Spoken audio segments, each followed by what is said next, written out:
Sir എന്തായിരുന്നു അത് നമ്മുടെ പ്രോജക്ടിന്റെ അടുത്ത സ്റ്റെപ്പ്. ആ ഞാൻ സ്ക്രിപ്റ്റ് ചോദിച്ചു. ഹീറോയും 2 ബ്രദേഴ്സും അല്ലേ? അതെ. 3 ക്യാരക്ടേഴ്സ്. 3 പേർക്ക് നല്ല ഗംഭീരമായിട്ട് പെർഫോം ചെയ്യാനുള്ള സ്പേസ് ഉണ്ട്.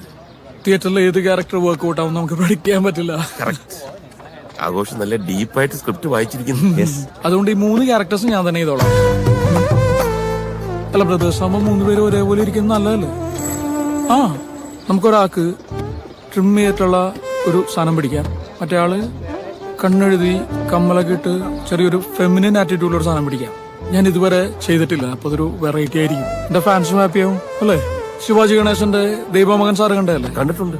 അതാണ് എന്റെ മനസ്സിൽ. അയ്യോ അത് ശരിയാവില്ല.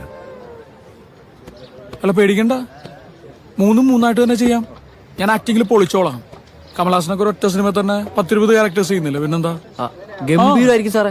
അതാകുമ്പോ നമുക്ക് തമിഴിലും കന്നഡയിലും ഒക്കെ ഡബ് ചെയ്ത് ഇറക്കാൻ ചെയ്യും. സാറിന് ഇപ്പൊ അവിടെ നിന്നൊക്കെ ഒരുപാട് എൻക്വയറി വരുന്നുണ്ട് ഇല്ലേ സാറേ? ഒരുപാട്. ഓക്കെ ആണെങ്കിൽ നമുക്ക് ഇമീഡിയറ്റ് ആയി പടം തുടങ്ങാം. ഞങ്ങളൊന്ന് ആലോചിച്ചിട്ട്. സാറിനായതുകൊണ്ട് ഒരു ഓഫറും കൂടി ഞാൻ തരാം. 3 പേരുടെ വേണ്ട, 2 പേരുടെ റെമ്യൂണറേഷൻ തന്നാൽ മതി.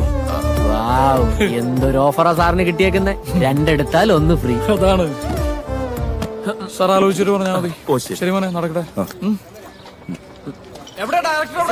ഇവിടെ ഉണ്ട് സാർ. വേഗം വിളിക്കാൻ, എനിക്ക് റിയാലിറ്റി ഷോന് പോകാനുള്ളതാണ്. എന്തു പറയുന്നു സാർ? ഇതിലും ഭേദം നമ്മുടെ സ്ക്രിപ്റ്റ് വല്ല റെയിൽ പാളത്തിലും വെക്കുന്ന. ആലോചിച്ചു കഴിഞ്ഞോ സാർ?